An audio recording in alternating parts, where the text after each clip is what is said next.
Yep.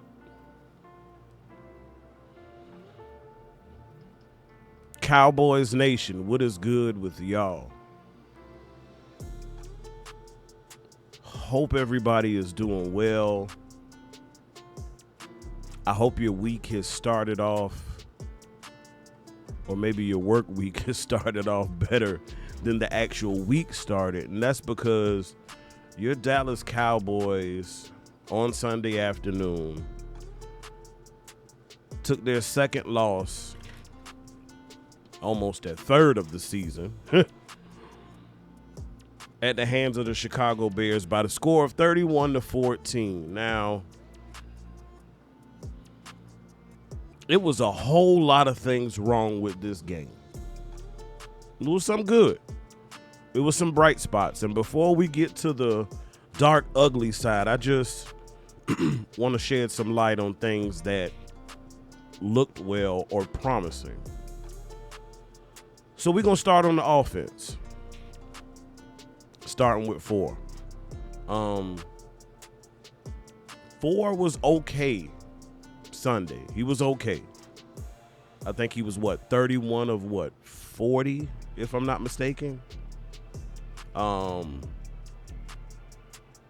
Got the ball to CD, got the ball to Pickens,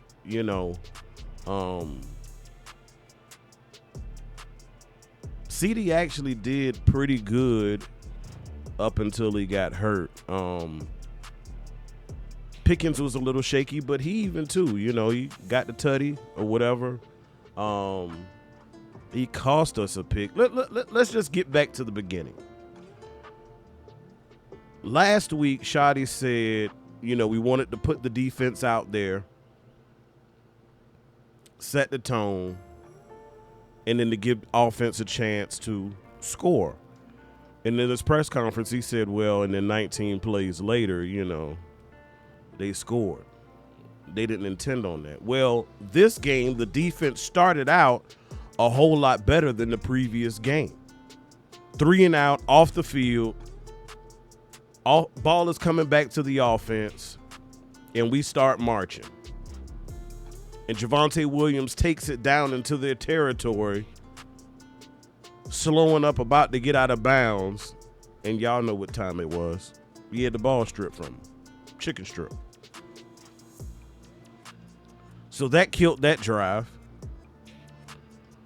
And throughout the game, we actually had quite a few drive killers.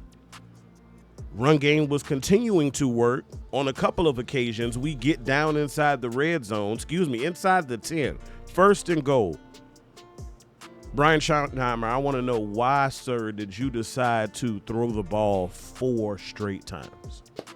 Inquiring minds, including myself, want to know. See, that's what this week is going to be about. It's going to be about answering some questions, because there was a lot of questionable decisions and a lot of questionable play on Sunday. Questionable decisions from your coaches, questionable play from your players. There is a needs improvement across the board. Offense, defense, special teams included.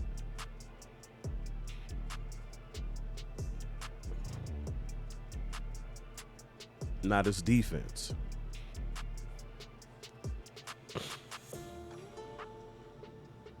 Three levels, right? Your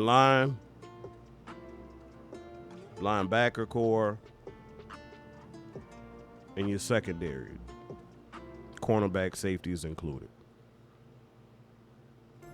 Our defensive line obviously is not what we hoped and intended it would be in the course of the offseason. I don't want to be the one who continues to harp on the Micah talk, but it's kind of unavoidable this week because that's who we are about to see. But he left a major void on this year's defensive front. See, a lot of people are looking at things like, even in his matchup with his respected team this past week, oh, he didn't do a lot. He only had like 2 hurries. See, this is the thing about Micah Parsons. Even if he does not physically hit the stat sheet, you still have to account for and respect his level of play. They still double team and they still chipping. So guess what? That frees up things for other players. We don't have that benefit anymore. We don't have a guy on our defensive line who makes offenses say, hey, we got to check that dude there. Everybody, for the most part, is able to hold up as needed. And now, with the news we got yesterday, let's just talk about injuries in general, because boy, we're not even through the first quarter, and we have taken some blows, y'all. I mean, but that's the NFL. It's, it's a physical league. It's a physical game. That just comes with the territory. But by now, y'all have heard Tyler Booker is out. He has a high ankle sprain. BB's still going to be out probably a couple of weeks. Now you got news that CD is going to be out possibly a couple weeks, maybe even on IR. I don't know. And even that whole kind of spill leak of information, if you want to call it that, was a little baffling to me, because on Sunday night we heard Jerry and we heard CD say, oh, if I wanted to, or if he wanted to, he could have went back in the game. He'll probably be back next week. And then next day, what do we hear? 3 to 4 weeks. So your Cowboys offense that was seeming to flow pretty well took some blows. We might not be as explosive anymore.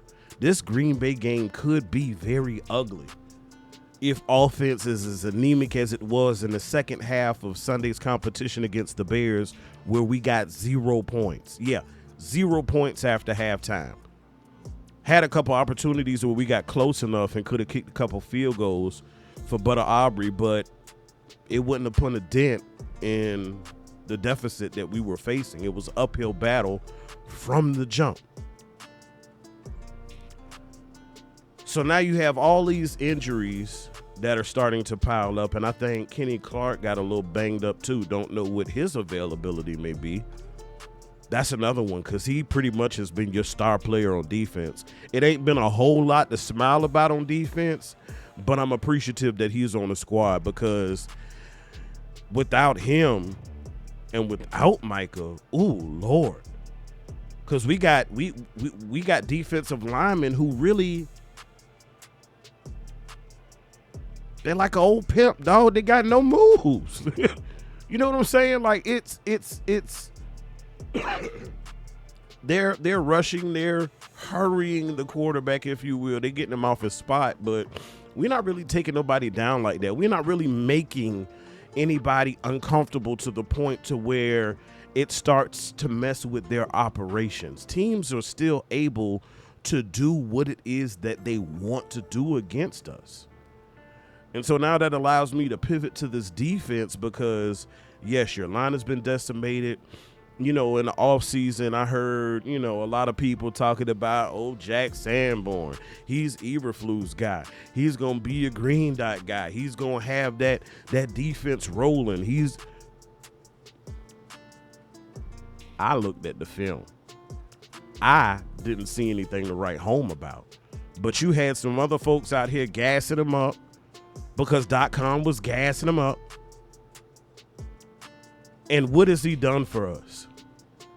See, I played Mike, okay? I received the call from the sideline. I communicated that to my teammates. I told the front what stunts they were doing. I told my fellow linebackers, hey, who had what? Who's responsible for what? And I told my safeties behind me, I said, hey, we going 2. Or we going 1. Communication. See, you have to communicate that so that everybody is on the same page. Because I don't know if y'all have seen the TV show that back in the 60s, my pop's generation. But to me, with my eyes, your Dallas Cowboys defense, especially your linebackers and safeties, look like they are like the TV show Lost in Space. And that's all we doing is covering space. Might as well start a Dallas defense lawn care service because all we doing is covering grass. Ain't defending nobody's ass.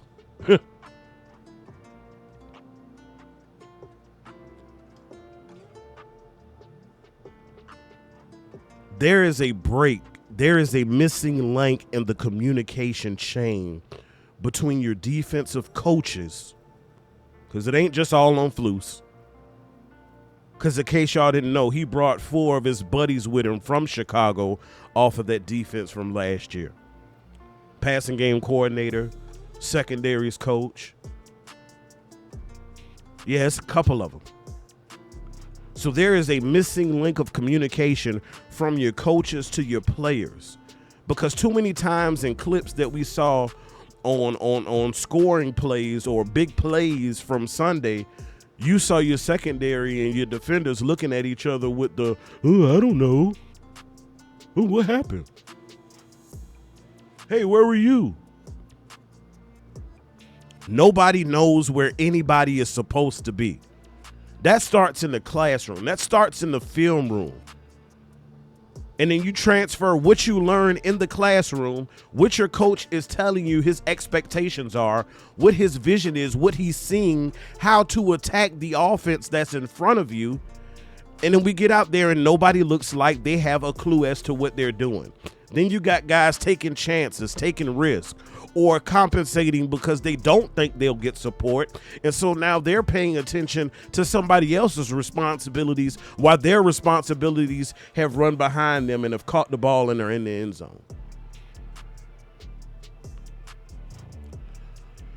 Now, I know there's been a push to bring additional help in here because we have the funds to do it. We got we have the trade pieces to do so, but we have not. Before you can even talk about bringing somebody in here, you have to talk about how to maximize what you currently have. We have individuals on the roster who may be able to step up and fill these roles, fill these voids of some of these players who have not been playing up to their potential. Now, I don't know what responsibilities are per se, based off of what I've seen on the field for what the coach wants. But there's a missing link, and we got to figure it out fast, and we've got to repair it fast. Because you've got a team in Green Bay who will come in here on Sunday night, and they will try to do what Chicago did to you, and they're going to try and take it to another level. It is going to be difficult. So, hey, y'all come on back this evening. You'll catch me live with the Big Time Show. And we're going to talk about these things. There are a whole lot of questions, and we're going to pose them. But then we also have some solutions that may be able to stop the bleeding that your team is experiencing that is flowing freely and is killing this season as we speak. But y'all make sure y'all come on back. I appreciate everybody for tapping in. Y'all go ahead and like this video, subscribe to the channel if you haven't already done so, and share it to the masses. Let them know, hey, there's some people over here who are talking that good cowboy talk. But nonetheless, good, better, best.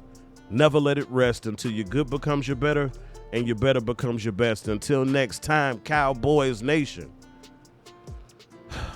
Y'all be blessed.